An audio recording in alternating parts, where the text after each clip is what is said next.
Hey folks, this is Lucid and we are back with our game with Late Age Home.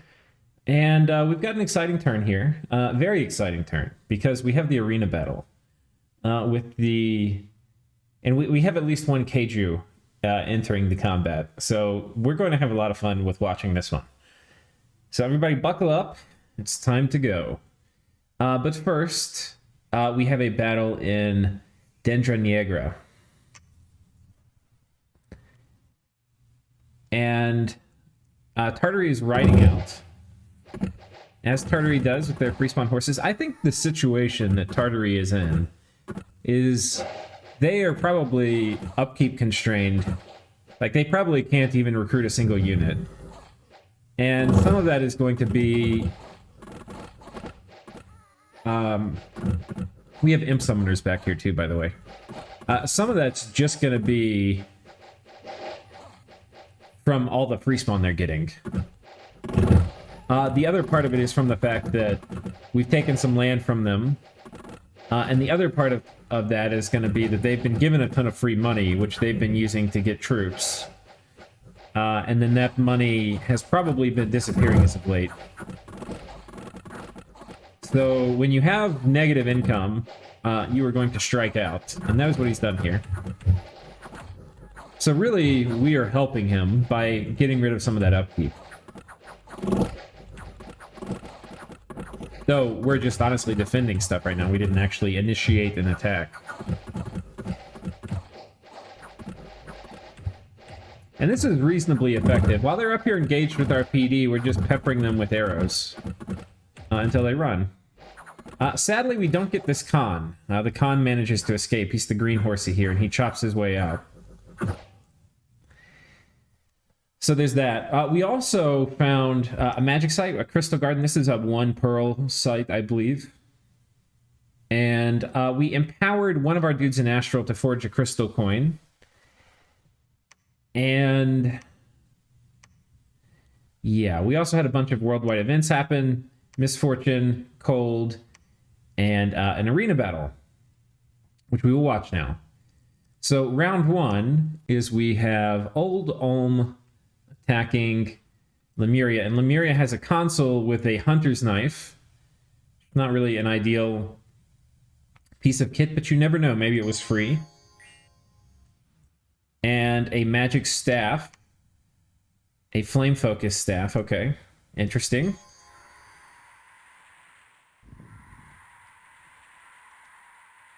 A try-hard hero chief. I think this is... Yeah, this actually is a hero. Very strange they're sending this in. And the idea of summoning elementals is probably not going to work in general because you're going to run out of gems over the course of several battles. And the consul makes his way over here and pokes him in the face with his knife. Was this a prophet too? No. It was just a holy 2. All right. Oh, you know what we need to look at is Lemuria actually is about to die in this game, apparently. Which is good. Is excellent news. It means I think all the pop kills at this point have been killed. Undead region and all. Pretty standard for Lemuria.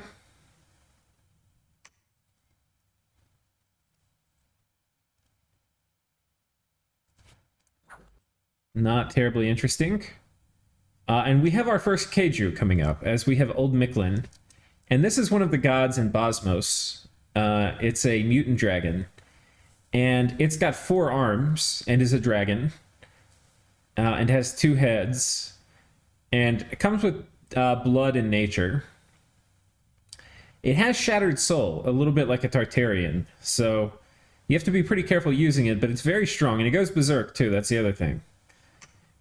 So he has it kitted up with a Holy Scourge in case somebody sends a giant flesh zeppelin in there, and a sort of swiftness to deal with elves, and a Mace of Eruption to also maybe kind of deal with elves. But probably this could be a better... This is probably the worst part of his kit. But will also help with crowd control, and yeah, a Ring of the Warrior, and a Cat Charm. So pretty good attack and defense stats. And yeah, let's see what happens. So he casts Personal Regen, Gift of the Hair, and smacks that Bakemono in the face. We'll get a few more times to see this guy. Coming in, we have a battle with Old Pythium. He's got an Assassin, and there's a Consul. I think we know how this is going to go. I don't know if he gave him anything. Nope. Okay, there's nothing to watch there. And then we have Utgard. Oh no, we have a Consul with a Hunter's Knife facing off against a Mutant Dragon. Who shall win?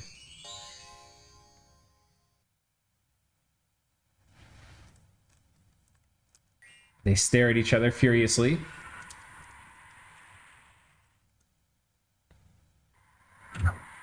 Okay, I think we have a clear winner.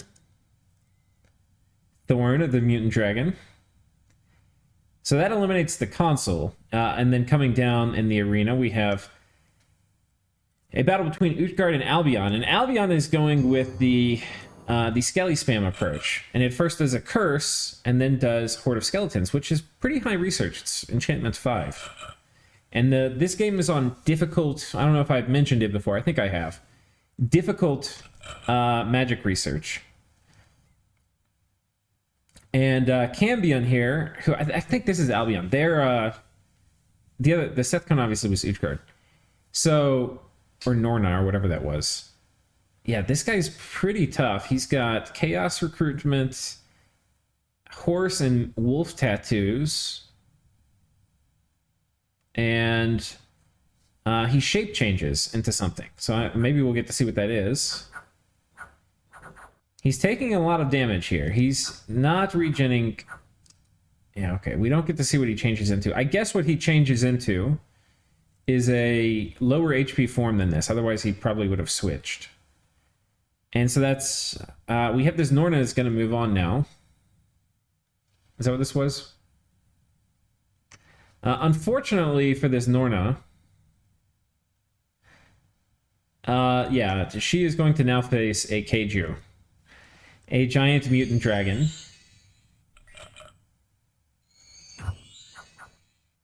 And he says, oh, Skelly Spam. Now, she didn't make more, but it wouldn't have mattered. And then coming down in the arena, we have a battle between Relay and Yes. And this guy, I don't think has any gear. He's just here to say hi. And Dana, the Morgan champion, has a Stinger, which is going to be good against high protection dudes. A Shield, I'm not sure. I guess this just reduces encumbrance. And then a Rabbit Foot Charm for Twist Fate, because that's very good on elves.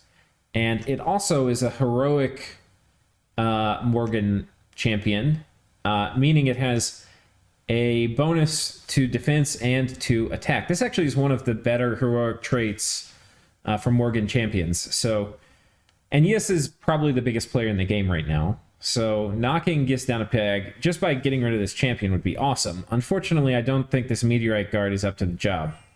Because once Quicken Self goes off, it is at a whopping 24 attack and 33 defense, which means nothing is going to hit it very easily. The Bless is attack and shock resistance and poison resistance and cold resistance and defense and magic resistance and blood surge and larger and combat speed. So a pretty healthy Bless. And you can see it goes very, very quickly. And chops that guy up. And we are getting to the main event, which is the final battle between this Morvark and the Keiju. And who do you think will win? Do you think this Morvark, which is going to have, once it gets blessed and quickened, is going to have 24 attack, 33 defense, also has Twist Fate, or this guy, who the Holy Scourge attacks twice, the Sword of Swiftness attacks twice, the Mace of Eruption is going to probably, I think this probably has enough fire resistance it's going to have trouble hitting, but maybe not. Has very high attack score, but not as high as they have defense. I think their defense is 30-something, but that will get harassed down. Who do you think will win? Let's find out. Round 1, the mutant dragons hit for 20. And so far, this has already harassed down 3.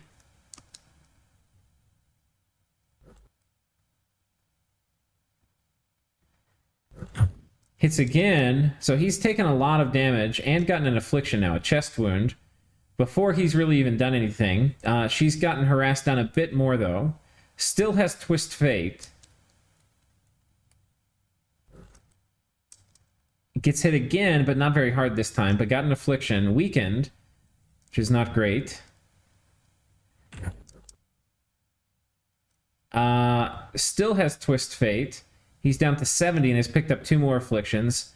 Mute, which is annoying for him, and Limp, which is also going to be annoying. It's going to reduce his combat speed, and also reduce his attack and defense.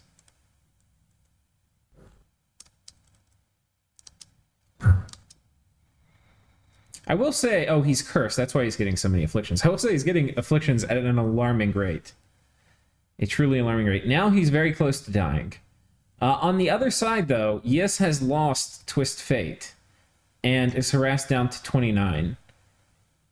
And so Glamour is still not popped, though. Or is it? I think Glamour is not popped. I think it still has Glamour.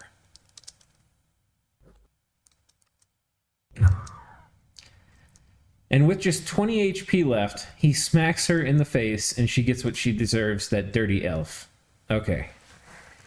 And everybody can appreciate the arena winner, the mutant dragon. I mean, this guy YOLO'd super hard sending his pretender in. Like, you have to imagine how ballsy you have to be to send your pretender in when they potentially are going to have to fight, who knows, from like 60 players. But he did it, he YOLO'd, and he had probably one of the best chassis to send in. If he had more attack, I think the mistake was getting defense, like the catch charm. If he had a burning pearl, it would have gone a lot better. He would have probably killed her very quickly. But that bonus defense didn't help him at all, and he needed more attack. Which you wouldn't think. You would think like 25 attack is plenty. The result is he got the Alchemist Stone, which is an artifact. So that's kind of cool. And that's basically it for happenings this turn. We got Earth Gems from Michelin, and we are sending them. I went ahead and forged these last turn. So Michelin is the guy who had that Pretender. And we're making him 4 main gauches of parrying, and I think we can imagine where those are going in each of the arm slots. So he is going to be, this is going to be bonus 20-something defense. He's going to be basically impossible to hit. Yeah, so that's going to be a thing. And we're also sending him a Crown of Lead, which is going to go in his other head spot. Which is fine, that's going to be somebody else's problem, and we made a small little profit. I think I'm charging people too low a rates. We're going to start charging people more, but not quite yet. So this turn, we didn't have too much happen except him attack us. And here we can see 180 dudes. A lot of these are going to be defenders, which have no upkeep. Here, there's a lot of defenders with no upkeep. But he's down to 3 provinces. And so far, every single fight he has failed. Whether it would, on his cap. We've won every fight. But despite that, his numbers, his army size graph just keeps going up and up and up. So, and some of this, I need to ask him. We'll find out hopefully by next episode. Who is exactly bankrolling him and how much. Because people, these are not like, this is a nice province. It's a big farmland, but it's not nice enough to give him enough money to do all of this garbage. So hopefully we'll figure that out. But what we're going to do, it looks like, if I were him, I would be thinking I would attack here. I got my dragon here. But my dragon can fly. We have our dancing shield, so we're pretty tough. We're going to head into enemy dominion. We're going to go over here where it looks like it's going to be a little easier. And I've got my Ghoul Guardians. And I spent a lot of time hemming and hawing about how exactly to set this up. On one hand, because I kind of went and, I didn't test it hard, but I tested it a little bit just to see kind of what happens. And we're going to win, but my dragon can get kind of low. He can get kind of low, and I kind of don't like that. if I have him on fire, he's not going to get low. But the risk is if he's on fire, what's going to happen? The enemy's going to pour forward. They'll break on my troops, and then we're going to fire our little breath weapon on them. Our Ghoul Guardians have excellent morale. They're immune to the disease part because they're undead, so I don't care about diseasing them. But they're not immune to the fear. But they're resistant to it because they have high morale. So anyway, there's a risk we rout our own dudes, which could suck because if we rout all of our own dudes, and that's why I split them up into 2 groups, because this squad may rout, but this squad may not. If we rout all our own dudes, we're kind of in trouble because then we'll actually increase the odds that he'll die because he's going to need a little bit of help to chew through everybody because he doesn't have regen. He needs the battle to kind of go quickly. So the risk with putting him on fire is we rout our own dudes, and if we rout all our own dudes, we're kind of screwed. The odds are we're probably not going to rout anybody, but it could happen. If we're on attack, instead we're going to run in, we'll mulch up these guys, which will be great. And then once these guys are mulched, he's going to fly forward way in front of them and jump in the rear line with the horses. And these guys are going to waddle forward, which is going to give him probably like 5 turns alone, just trampling. And he'll probably survive. But if he does a really big PD dump, so there's a lot of dudes, you know, like things could go wrong and he could die. And I don't want Mr. Wiggles to die. I think this is the best bet to keep Mr. Wiggles alive. That's what I think. But there is risk in either way. There's risk in either way of doing it. Later, Mr. Wiggles isn't going to give any shits about any of this, but right now, Mr. Wiggles is in his dormant form. All right, this is not his final form. So that's that. We're going to run him in here and take this last good province, hopefully away from Tartary. And we're going to prepare, because we still got all our rangers here, we're going to prepare to get attacked here or here again. We're kind of restocking this, so if he attacks, we'll be set. Other news, we're coming down here attacking these undead. We're site searching. We're making a skull staff. And I'm hoping, because I've got fortune tellers coming out here, I'm hoping to get another death random fortune teller. That would be very nice. We have our lab up here. And so I've put my sanguine dowsing rods on these members of the 2nd tier. And they are site searching like crazy. And yeah. That's what's going on over here. We're continuing site searching. I've got, I think this turn I send out some earth guys to site search because my earth site searching is a little pathetic. It's a little pathetic. We kind of need to have another round of site searching once I have all of Tartary's stuff. But we're not out of the jungle yet. And I'm going to go ahead and go to our next turn. And then I kind of decided to record this episode when I was saying I want to think about what we do next. Because we have options. We have options. And let's go ahead and go to my current turn. Sometimes it's good to just talk and have to explain yourself. And then by doing that, you get some insight into what you need to do that you didn't have by sitting there thinking in silence about it. So we found a few sites with Walter. Walter, by the way, is the fucking man. So he found this, the Whisperer Wind Tower, which allows us to scry with an air mage, and we actually can have an air mage. We just, any one of our air smiths, and we'll probably use this, but I don't think we're going to use it right now because our air smiths need to make alquills, but later that's not going to be a very important job. And then we found a Forgotten Village, which gives us 1 blood slave. Nice. Not great, but, you know, fine. And we found another magic site down here, a Mercury Pond. And this is, we've started getting Jade Sorceresses. And yeah, so we're going to run around and site search. At any place we haven't site searched nature and water, we're going to go do that. And we're going to get kind of a lot of these. These are going to be very, very useful. For casting Moss Body on our god is one of the uses for them. We can cast Quickness on our god. We can potentially do like Wooden Warriors and stuff. If we're fighting like Vanheim and stuff. These are going to be great. And the other thing, the reason we want to kind of get a lot is we want to roll as many of these randoms as we can. So this is probably going to be on repeat recruitment for a good long time. The other thing that's notable is we get the access to these sacreds. And we don't really have a bless that will be good on them, but they are a solid cavalry unit, and we've got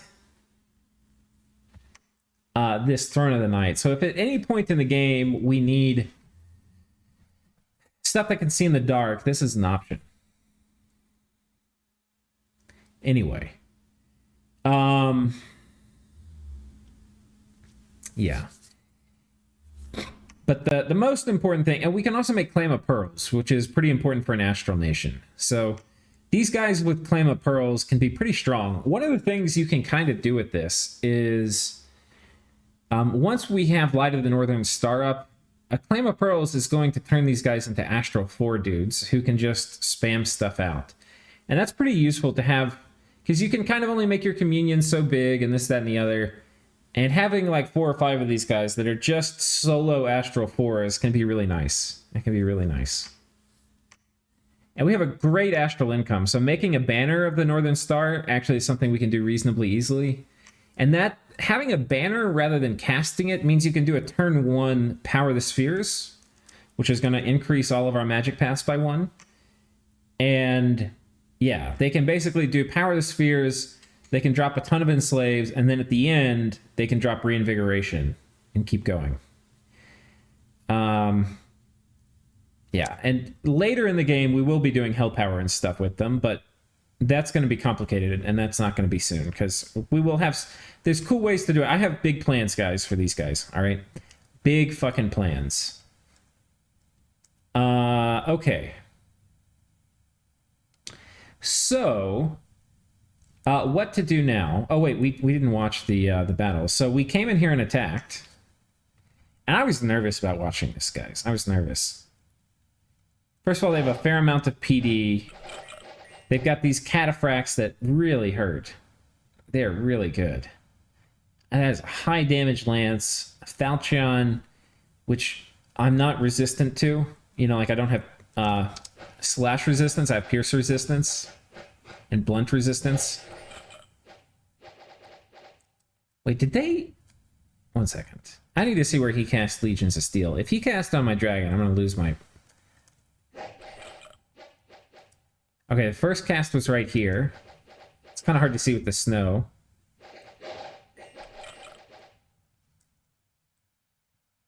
Alright, that second cast was horrible. You can see the fuzziness, maybe. I don't know if that's going to come through in the video. But it casts, like, right here. Hardly got anybody.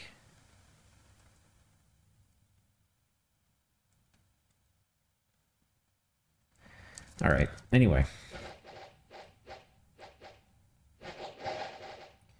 Now, unfortunately, we're going to have to eat a lance charge. And we hit them. I probably could have positioned him a little farther forward.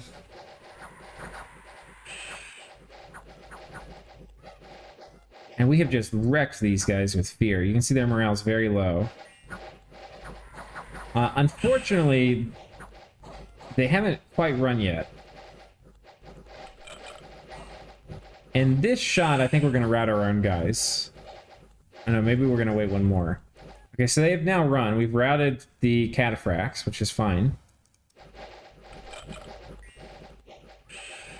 And that shot, you can see a lot more friendly fire. We did actually end up routing our own dudes. But fortunately, we only routed one of the squads.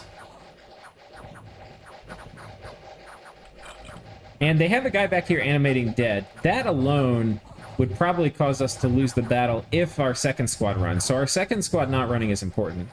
The nice thing is this guy is an HP anchor for this squad. Unfortunately, some of their morale is pretty bad. I think that guy had an affliction. And now he jumps in, and he's jumping in with 300 HP.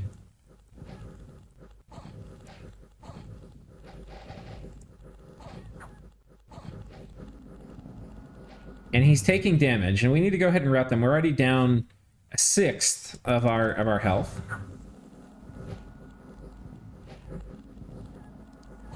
Okay, we've routed a lot of them.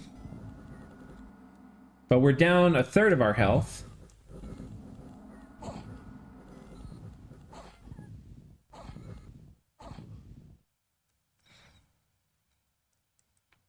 And we have caused a retreat. So we didn't actually get that low. But it may be good that we did this, even though it sucks we routed our own dudes, because some of them are going to die in the retreat. If we had jumped back here, you know, these first guys run, as soon as they run, we would be back here. My guy jumps to the back. There was a death mage back here, and that death mage may have started to cast dust to dust.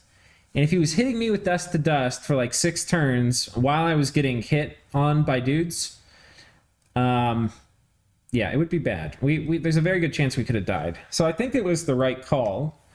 But sadly, some of our guys ran, which was annoying. And our Black Priest ran too, and he also died in the retreat.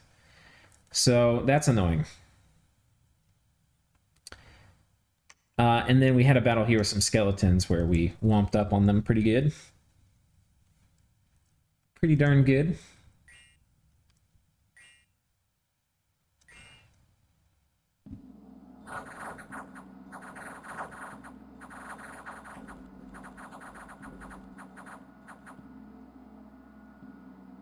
All right, finally getting these sites back, or these places back from Throne of Bones. Though technically, I think this was taken from Tartary. For events, we had an Earth Gnome join, which is kind of cool. He's an Earth 1 guy, which is different in DE. Normally, they're pathless kind of idiots. The Throne of Gaia has been claimed, so we had a... I don't know if I mentioned this, but here's a few more bad events. Squire has been caught. They're going to... Basically, there's going to be a night attack here, which fortunately I have troops that were moving here anyway, so I put them on move and patrol. And we've basically got these guys at the back. I already have a lot of PD here. So what's going to happen is the knights are going to run in. They're going to hit my PD, route it while we're hitting them with arrows. And then these guys are going to come in and kill them. That's how I think it will go. So anyway, knights are going to attack here. And we have a sectarian cult, which is going to reduce my dominion. I've had bad things for my dominion happening. Like, look at this. Look at this. It looks like chicken pox. I've had bad things with dominion happening every single turn. And that happened, I think, here. A sectarian movement right here in this nice, pretty farm province. What we're going to do is I've got some wolves over here we're going to sneak down. So anyway, that's going to happen. We can see Atlantis is raiding Oceania back up this way, which is going to suck for Oceania because I don't think they have anything to deal with this. And this is enough guys, it will probably tear through a lot of PD. But on this front, it seems things are fine. I probably need to send a message to Oceania asking what's happening. There's a decent chance they come and take this one. If he wanted me to, I probably could fly my dragon over here and bump them.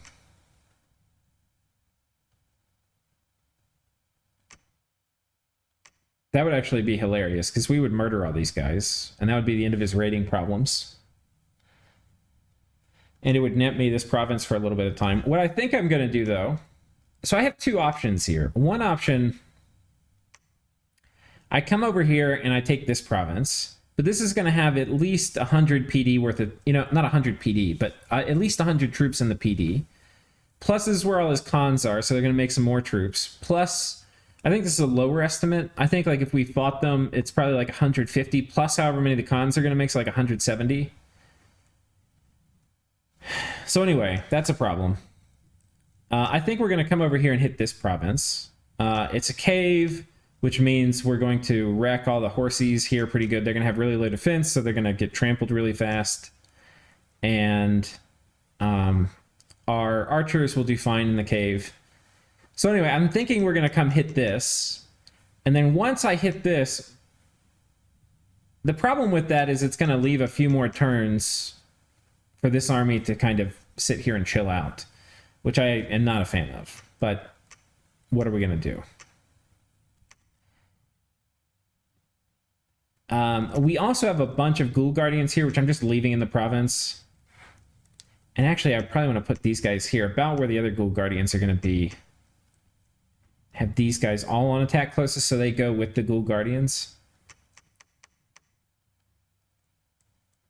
Anyway, if he attacks here, we'll have some kind of semblance of a defense. And we're going to take this out. The reason I don't want to go here is it's pretty high Dominion, and I'm in enemy Dominion right now. So our hit points are kind of low compared to what they might be. And I don't know. I've been oscillating. I made sure to switch it before the turn rolls because you can see hardly anybody's done their turn. It's going to be a while. I would probably rather take this. It's probably worth like 1,000. I mean, it's probably like 10,000 population. So it's probably worth like 100 gold to turn, whereas this is probably not going to be worth hardly anything. But, well, I don't know. I have to think on it more. He has no temples, too, so there's a decent chance he gets a dom check and this thing lowers a little bit. I don't know if that will matter much. The other reason to wait is I'm going to have more stuff next turn, potentially, but not if I move everybody here. Because these guys are not going to... I don't know. I've got to think about it. Maybe I YOLO and do it, but the problem with it is right now we've avoided super heavy losses, but this last fight I think is going to be pretty tough. I'm also moving in these guys who are going to help create flaming missiles, which will be kind of nice.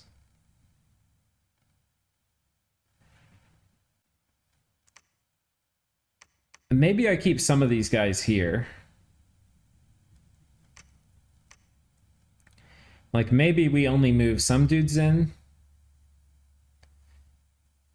No, I kind of just want to bring enough where I don't have to worry about it. Like, if they flank and kill my archers, and then that causes my dragon to run... I don't know. There's bad things that could happen.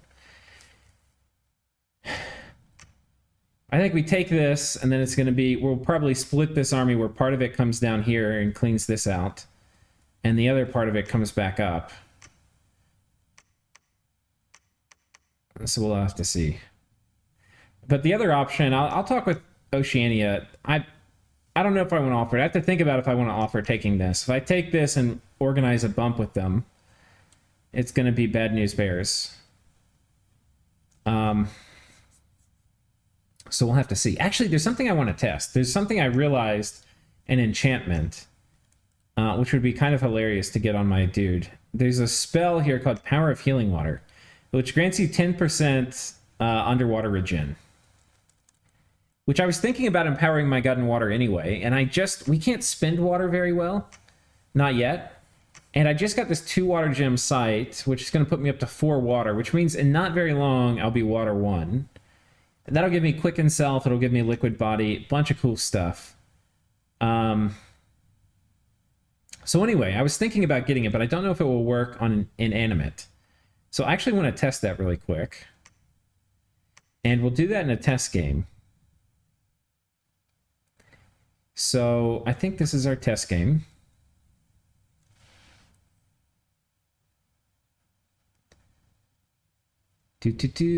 Okay, and we're going to empower our god in water. And we're going to make a ring of water breathing. And we're going to make a lab here. And we're going to send him... Okay, well, sadly, he's got this lycanthrope amulet on him, but what are we going to do?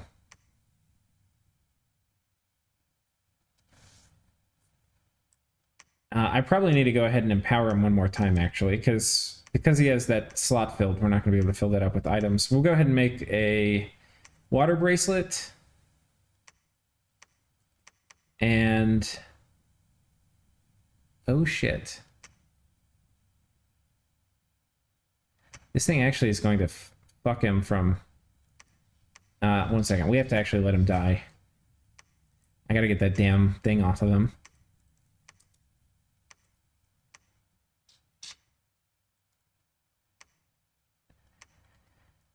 Okay, Mr. Wiggles is back. And we are going to send him back underwater to do his job. And we'll empower him in water. Wait, how do we not have... oh, shit,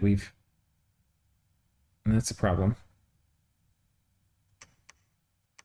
Well, that is a problem, isn't it?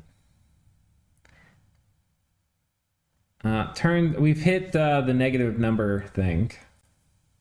Shit. I kind of ran this game for a long time. I was testing how malediction works, seeing how you get vampires and how this spell works exactly. Because malediction, you can have random guys turn into vampires, which is kind of cool, but ultimately it's mostly flavor. It takes too long. Okay, what should we do here? I can't empower. I have this. I think it's faster to start a new game, sadly. Okay, DE Ulm test. And we're going to make it... I think we'll have our buddies here. You always know it's bad when you're showing up in a test game for somebody that's your neighbor. Means they're having dirty, evil thoughts, which I'm definitely having about our canoe-faring brethren.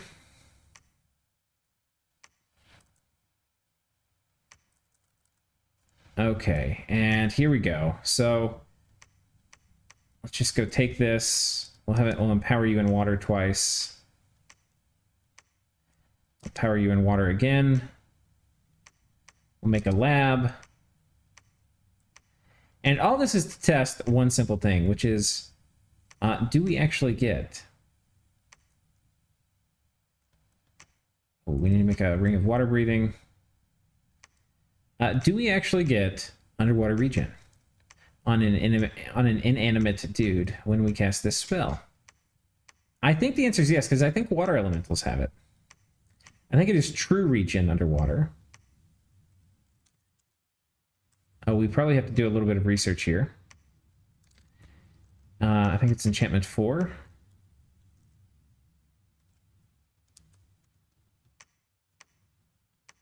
Okay, and cast water, power of healing water. We cast it. Oh, and behold. All right, now we have to test it. We're going to go someplace that isn't our dominion.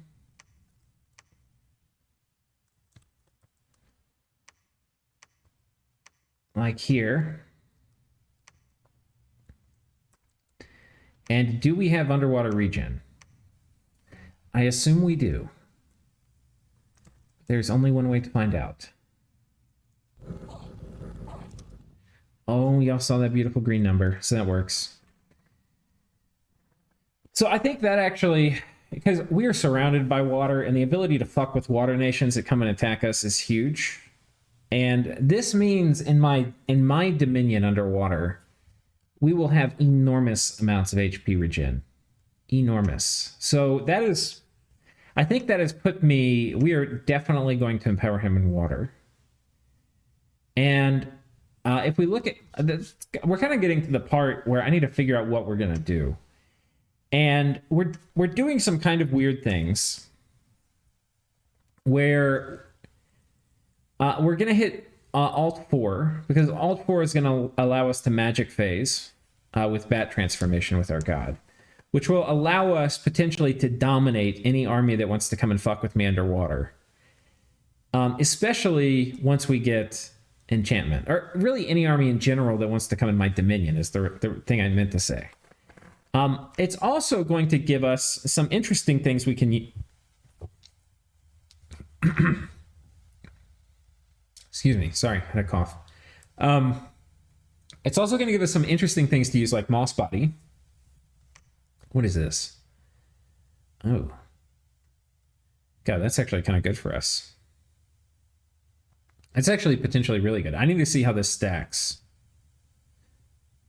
Oh, God. I wonder if that stacks with Hell Power. All right, guys. This, I didn't know it, but this is going to turn into a science... Basically a science episode. Apparently I'm excited. I'm typing in caps.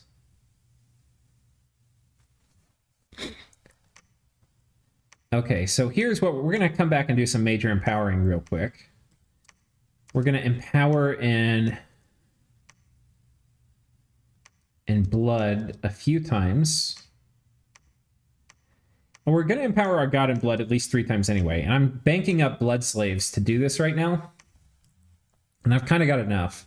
Because if I wasn't fighting my war, I'd be empowering my god. So, okay. Done. And honestly, I'll probably empower him one more time. I don't know if I'll do that right away in the game, but for our test, this is probably where I'll get him to. And then what I'm going to do, we need to have a few things researched. We have hell power, I think, already. I think that comes with us, yeah. I need to empower in earth and nature. And I was going to empower in earth anyway. And I was going to empower in earth. The nice thing about empowering in earth is I don't actually need to cast Iron Skin, as we'll see.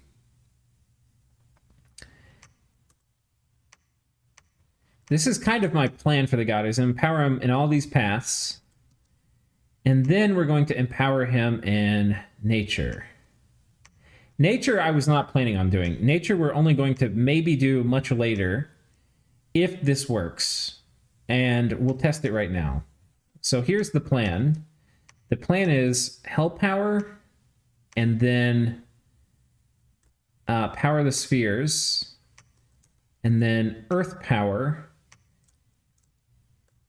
Oh shit, we've got to have... I don't have this thing researched. 1 second.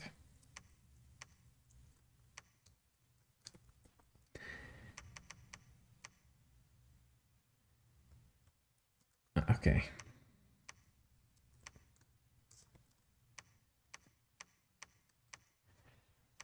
Power of the spheres, earth power, boar skin, soul vortex, spells. This is kind of what I'm thinking will be... And we'll of course have gear on, but I'm kind of thinking this is going to be end game-esque use of the dragon. But I have no idea how boar skin stacks. That's really what we're testing. But I'm also going to show you... I was thinking about this before I picked this guy as my pretender god. This is why I picked him, basically. Because A, I needed an expander, but B, I get this crazy end-game use. But it takes a huge investment. So we've cast Hell Power. Unfortunately, that knocked our ass out. Power of the Spheres.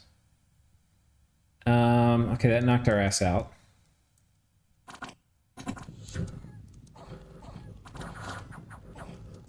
We're not going to cast our things. Summon Earth Power. So that has our protection. Hell Power and Earth Magic now has us up to 22. But I want to see if Boar Skin works. Iron Warriors. Okay. Interesting. So it doesn't want to do Boar Skin. I don't know what it's not stacking with. We're going to have to try it again.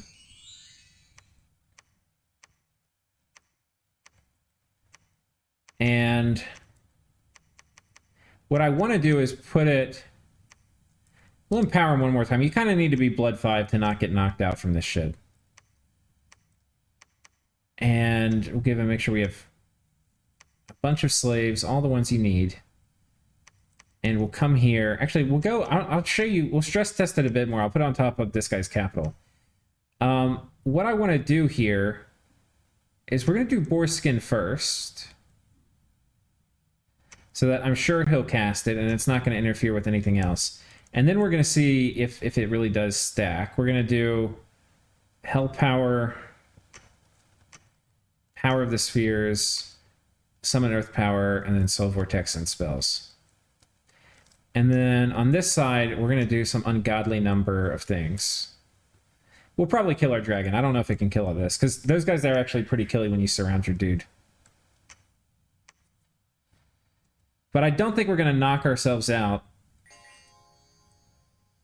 Iron Skin. It will not cast Boar Skin on itself. It won't do it. Oh, I bet you have to be... Do you have to be an animal? You might have to be an animal.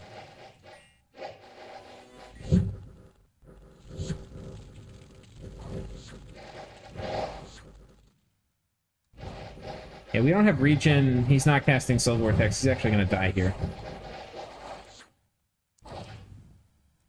Oh.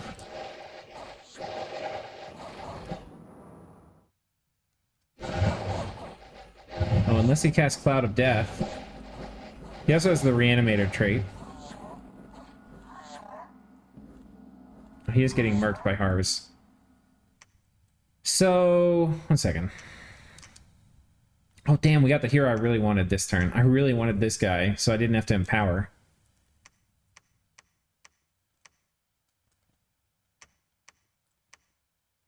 Okay, Mr. Wiggles is back. Did he lose anything? Lost in nature. Yeah, as one does. So if we look at this spell again, I probably should have just looked at the beginning. Oh, doesn't affect inanimate. Okay, well, there we go. That's why. Oh, well. Reading is good. Well, that's in a ways good. It means we don't have to empower in nature. So now we're going to talk about where we can take this. In terms of research, in terms of diplomacy. One thing I did last turn was I started sending some spies out. And I sent some spies that are going to come over here, and we're going to try to infiltrate their capital of Vanheim and these dudes. Basically with the objective of... we need to figure out how good their research is. That's the main thing we care about. And I want to see... Basically, I know how much research I have, so when I know where they are relative to me, I can figure out what kind of spells to expect. And I'm expecting... I don't know. There's things I have to worry about, like... Do I have to worry about Arab Elementals from these guys? Do I have to worry about Wrathful Skies? All those things we can deal with, but some are going to be harder to deal with than others. So we've got to figure that out. For Vanheim, I want to figure out the same thing. We've got this guy coming over. He's starting to kind of finally sneak his way over to Vanheim. I'm actually not sure. I guess he goes here, and then from here to here. From here to here. I have no idea. It's probably going to take like 5 turns for me to get there. But I have options. If this guy is behind in research, I'm definitely going to kill him first. If he's ahead of me in research by a lot, I may think twice. But I also need to remember, I can go back and check my turns. I've at least seen him fight once, I think. And because of that, I can know what his bless is. But he has like 15 shock resistance, and I know he's planning on doing Wrathful Skies. That's not something I'm going to be looking forward to fighting. So we'll have to see. But one of my options coming after them, the other one's going after Vanheim. Vanheim's a similar deal. I will crush him, I think, like under my boot heel, before he gets Arrow Fend. And even after he gets Arrow Fend. But the thing he can do that will kind of fuck with me a little bit is Air Elementals. But Air Elementals I can also mess with once I have Alteration 4. The trick to dealing with Air Elementals is have a guy with magic weapons. Check. So we have these dudes. We put them at the back, and I mix in with them a bunch of these cheap Astral 1s. And they basically spam out Body Ethereal on them. And these guys will just chop up Air Elementals really quickly. That's going to be basically the plan. So I have a contingent of these guys at the back, chopping up Air Elementals. At the front, I have Legions of Steel, Strength of Giants. Except I may not have Strength of Giants, but at least Legions of Steel will be fine. Legions of Steel, and maybe, depending on how far I go in Alteration, Moss Body would be really good on him too.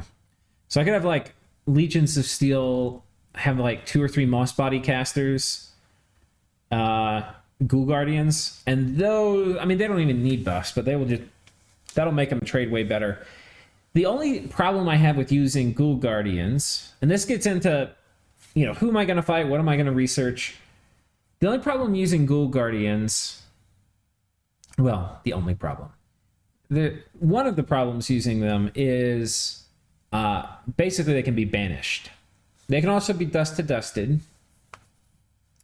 Vanheim doesn't have a ton of death mages, though. They have to get, like, randoms on their dwarves, or they have to summon them, or... Yeah, it's not so I don't have to worry too much about dust, but they do have a lot of priests. So I really would like to have anti-magic to fight Vanheim. That's kind of one of the things I want. So if we start looking at like what tech do I need, I want to finish Alt 4. I kind of want to have Enchantment 4. But in the meantime, I kind of also want to run up Construction 6. And like getting Alt 4, great, okay, I can talk myself into that.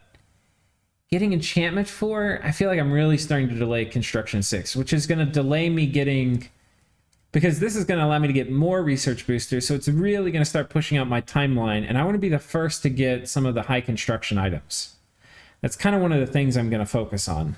I haven't really shown you, but I will in a test game. I haven't really shown you the items that I particularly want. And I'll show you that now. If I can remember them all. I have like a list where I wrote these down because I don't really know DE, so I had to kind of, you know, study it a little bit. Okay, wait, we're going to have to actually research here for a few turns.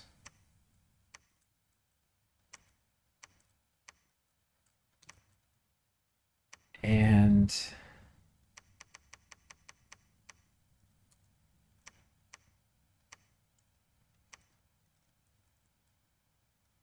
second, we're gonna have this guy do Deepak Sensei. Okay. Okay, we've got it now. So, the things we want that I know that I want so far, and I still don't know all the stuff.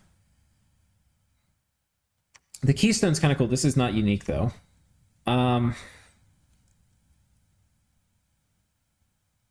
The Heartstone I like a lot, but I'm not sure if I'm going to have enough fire boosters to make it. But that's something I can get kind of soon. And this, I believe, is unique. Though I probably need to check. But Autospell Will of Wisp actually is pretty cool. The Awe is nice. 1 second, let me check. Okay, yeah, this is unique. I thought it had some hidden attribute. It doesn't. But just auto-spelling Will of Wisp actually is pretty cool with all.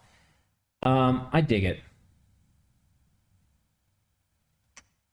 But that's not the reason. One of the things I really wanted, this is probably the thing I want, is I want this, the Cornerstone. This lets you get a level 2 fort for free wherever you cast it.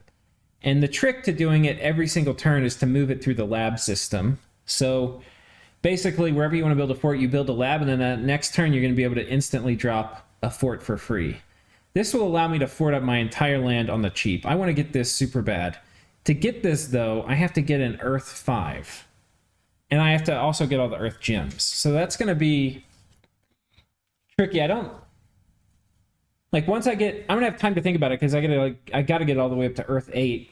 I mean, to Construction 8 to get this, and I probably won't go straight there. So I have some time, but, you know, like, I probably need a Bloodstone, but that only gets me to... And then the boots, that gets me to Earth 4. So I have to figure out what's the other thing that's going to get me to Earth 5. And I haven't figured that out yet. I suppose I could empower, but that's usually not a very terribly good thing to do. That's one of the things I want. The other thing I want is the Amulet of Power. This is really nice. If I'm going against any sacred things, it's basically going to give me a strong awe. It's going to give me strong MR, which is going to be nice against some of the ways that people can kind of kill me. And then the penetration bonus is really nice. It's going to make Soul Vortex more effective. If I cast any death spells, because like I said, my guy in game is going to be a caster. It's really good. And the other thing I want, which I can already... I think it's a construction... I can't remember if they moved it to 6 or if it's still 8. 1 second, I'm going to check. Okay, it's still 8, but it's the Crown of Overmight. And this is going to give... This is basically the best crown in the game. So getting here first would be awesome, but again, I have to figure out how to get high fire. So I'm really going to need some major path boosters... And I don't really know how to do it. I think we'll go back and talk about it, but yeah, I'm not sure. There's also some interesting ways to path boost in DE. that are unique. One of them is, I'm looking for it here. I think it's in this row. The dimensional anchor. I think this can only be used by inanimate. Yeah.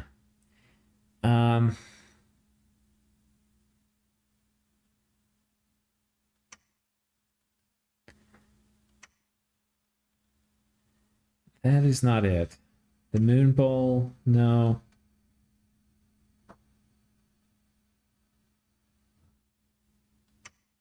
Ooh, this actually is kind of good. Elemental +1. Fire and earth. This might be something I need to aim to get. I'm pretty sure this is unique. Oh, wait, this has to be put in in an immobile or an inanimate object, which my god technically counts, but we're not going to use him for that. There's something else. Oh, maybe it's no.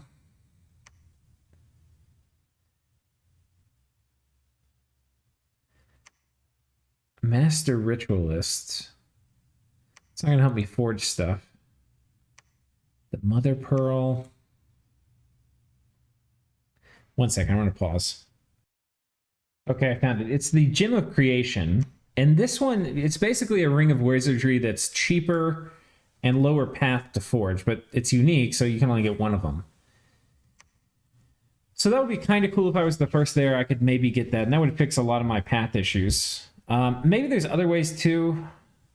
I could potentially investigate how I might get and I have no idea.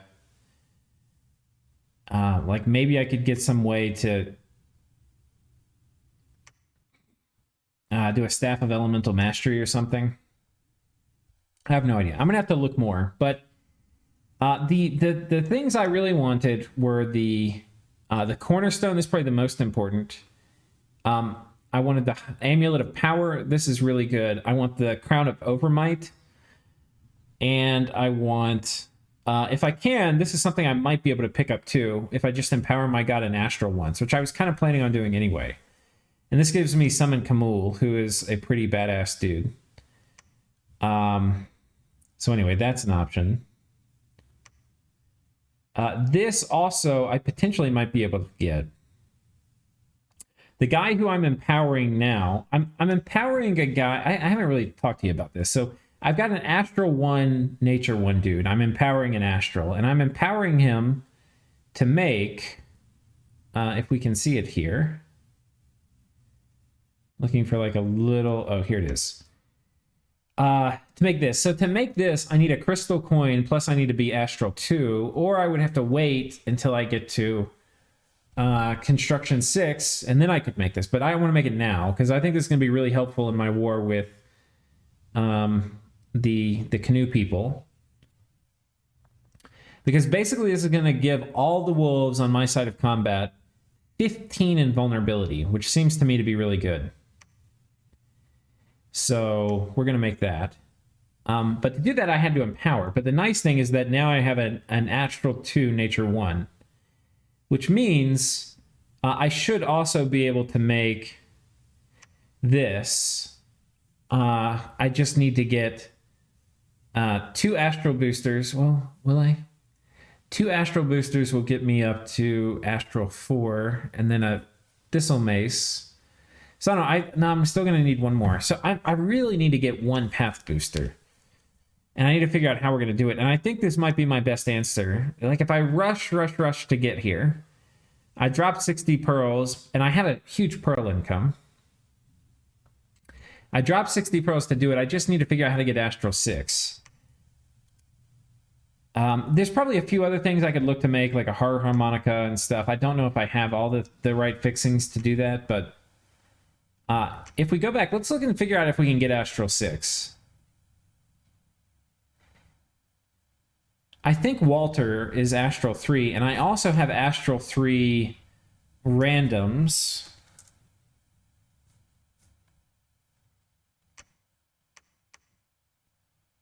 Where's Walter? Yeah, he's Astral 3. I can also get the Tomb of High Power with Walter. That's probably my ticket. I do the Tomb of High Power, which we can, I'm going to pause and figure out what that is. Yeah. Okay, so the Tomb of High Power actually is going to be really important. We get it only at Construction 8, but if we get it, it will unlock for us basically the Gem of Creation. And if I get both of those, then that's going to make this guy Air 4, which will unlock all the air boosters. It's also, by unlocking one more air booster, will give us access to Robe of the Magi. And that will put us at very, very high magic power. It's going to get rid of basically all our magic diversity issues in one go, if we can get there. And that's kind of one of the things we're lacking on this build, is we don't have a great way to handle some of our magic diversity issues in terms of forging and casting things. So that would be really good. What we buy by running up Construction 2 is we buy really good research. Because we're going to have lanterns and all this jazz coming out. So I think what my mission is going to be, we have to keep expanding to get big. I think we're going to try to eat Swahili. And we're going to pick up Alt 4 because I think it's too greedy not to. I would love to get Conjuration 5. I'd love to get Enchantment 4. But if there's any way I can get away with one more war while still being greedy and running up Construction, we're going to. The good news for us is there's some stuff we can use on the way in Construction. Like basically this item we're going to make, which is going to give all our wolves invulnerability. If I can figure out a way to get Nature 3, which the only way I have right now to do it really is rolling a Nature random, which is not horribly unlikely. It's like 1 in 16 is going to be Nature 2. So, it could happen. But if I get a Nature 2, or potentially I could empower, though I probably would empower this lady here. This is the guy we're empowering, or this lady, excuse me, is who we're empowering to forge that little wolf thing. This thing, the Charm of the Crescent Moon. So we're empowering an Astral. My Astral income, by the way, is pretty phenomenal. We've got 15 Astral income, which is huge. We got 10 death. So our gem income is okay. It seems good to me, but I don't know how it... I feel like the magic settings are high on this game. Anyway. Yeah, so there's a few things that make going Construction not ultra greedy for us. Because, we get that item. I can then pour a few hundred wolves through here, and then a bunch of crossbows plus a bunch of wolves will hopefully allow us to run over these guys. And by the time we're running over them, we'll probably be hitting Construction 6, which means... we get to basically, and I'm going to have hopefully a lot of hammers by then, and I get to just really start cranking out Lightless Lanterns. And then with the Lightless Lanterns going at full steam, we will be able to hopefully rush up to... There's a few things we get along the way, which if I can, I really do want to just dive down Construction, absolutely dive down it. We're going to get Weapons of Sharpness, which can be really good. We'll pick this up, imagine we get Construction 6, we're thinking, holy shit, it's going to be so greedy to go to Construction 8 to go for artifacts, which almost always it is. But we get a few things. We get Weapons of Sharpness, which we can do in our major armies, and having Zweihanders with Weapons of Sharpness, they're going to absolutely tear things apart. We get Temper Army, which I don't know if I've mentioned this. I basically switched all production in my forts away from Rangers and into these. And in general, I think these are going to be more gold efficient. Why I got Rangers early was because it was resource efficient. And right now I want to be more gold efficient. And just cranking them out is what allowed me to just in many ways, I was building a unit. Those horses were actually pretty good against Rangers. I think the Rangers are not superior to horses in general. And that's why we're not even trading super well. But I could mass them, and that's why I wanted them. And the Rangers are still going to be useful if I'm fighting Vanheim or the canoe people. So, but anyway, I think we're going to primarily switch. The trick with building these guys, though, is they're going to be a lot better against Vanheim, I think, than against these guys. The nice thing against these guys is they're going to be mostly immune to the troops. The problem with these guys is I already know what they're doing. They're going all in on their mages. They've got all these diviners. So anyway, that's going to be a problem. So I need to figure out what we're going to do about that. One thing, there's a few ways I can deal with these dudes. If they have Storm, though, it's going to kind of mess with some of them. Like, I can basically potentially get a spam imps out, which is going to be really mage inefficient, because I'm going to have to bring a lot of mages. I'm going to have to do it turn 1 because they're going to put Storm up. But potentially enough mages doing imps will help deal with them. That's like super inefficient. I can also just have a ton of crossbows that try to pick them all off at the beginning. I can also flood them with wolves. And I think wolf flooding actually is a pretty good tactic to deal with them. Because if the wolves are not going to die very quickly to their province defense or to their troops, and they're going to have to use lightning bolts to kill the wolves, meanwhile we're hitting them with arrows, and our wolves are resistant to them because they've got invulnerability, I think that's actually kind of our best bet. So what I'm probably going to do is we're going to keep making... I need to get another death random so I can start making skull mentors, which will help us climb this research ladder a lot faster. Yeah,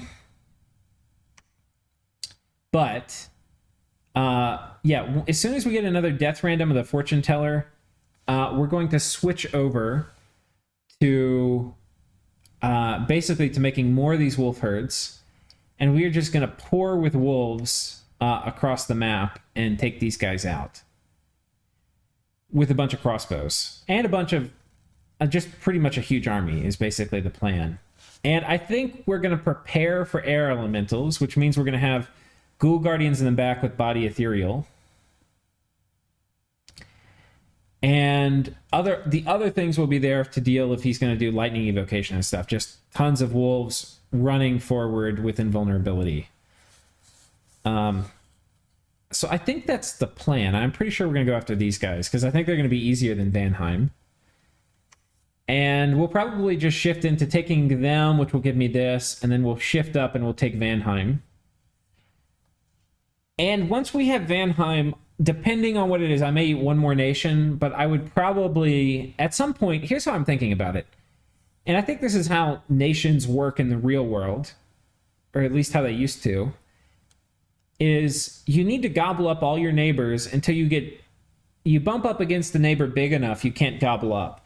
And the reason is that if other people are doing that too, you need to not be one of the small people that gets gobbled up. And you can either do that through war or through confederation or what have you, but being small is not safe. And so we're basically going to do that. We're going to come through and gobble up people until I run into somebody big, and then I'm going to make peace with them. And there's a chance, like Rotterdam is down here, and, they probably want to have their little thing. I may choose to let them live. I may choose to eat them. But I'm not sure. I am not sure. But as soon as we do this, I need to look at potentially conquering another world.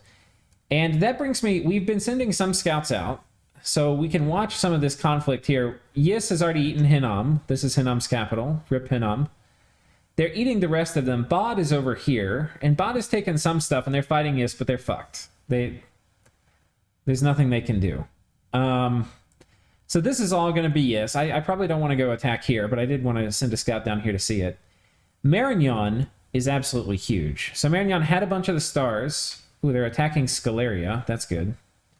Scaleria apparently has already eaten somebody. So Marignon's going to probably be conquering a lot of this planet. One tempting option is to come in... I need to find out who all is on this planet, because Marignon, so far as I can tell, is at least this big. Right? We can see them up here. I know they already have a lot of the stuff over here, too. I haven't been showing y'all, but my scout's kind of been wandering around. I need to figure out from Scaleria, maybe I pretend to be their friend, and figure out who is on the planet with them and how big Marignon is. Because there's a chance before these guys die or take out Scaleria that I come over here and attack them. I would love to get off of my planet onto this one, but that's not going to be soon. That's going to be much later. I need to find a good, nice, friendly planet that doesn't have a ton of water, and I need to go take it over. It's fuck water. So anyway, those are things we can do. Yeah, that's basically, I think that's my long-term game plan. We got to figure out our path diversity issues. We're going to be greedy and run up construction and hope we can get the cornerstone. Then we're going to fort up. We're going to try to get a bunch of other stuff too. But turns are going to matter, and I think we're going to skip a lot of things I would like to have for early wars and just try to outpower our opponents through our superior size and just quality of units. And if that works, we will be in a good spot. But I know this has been a really long episode. Thank you for those of you who hung in here to the end, and I will see you guys next time.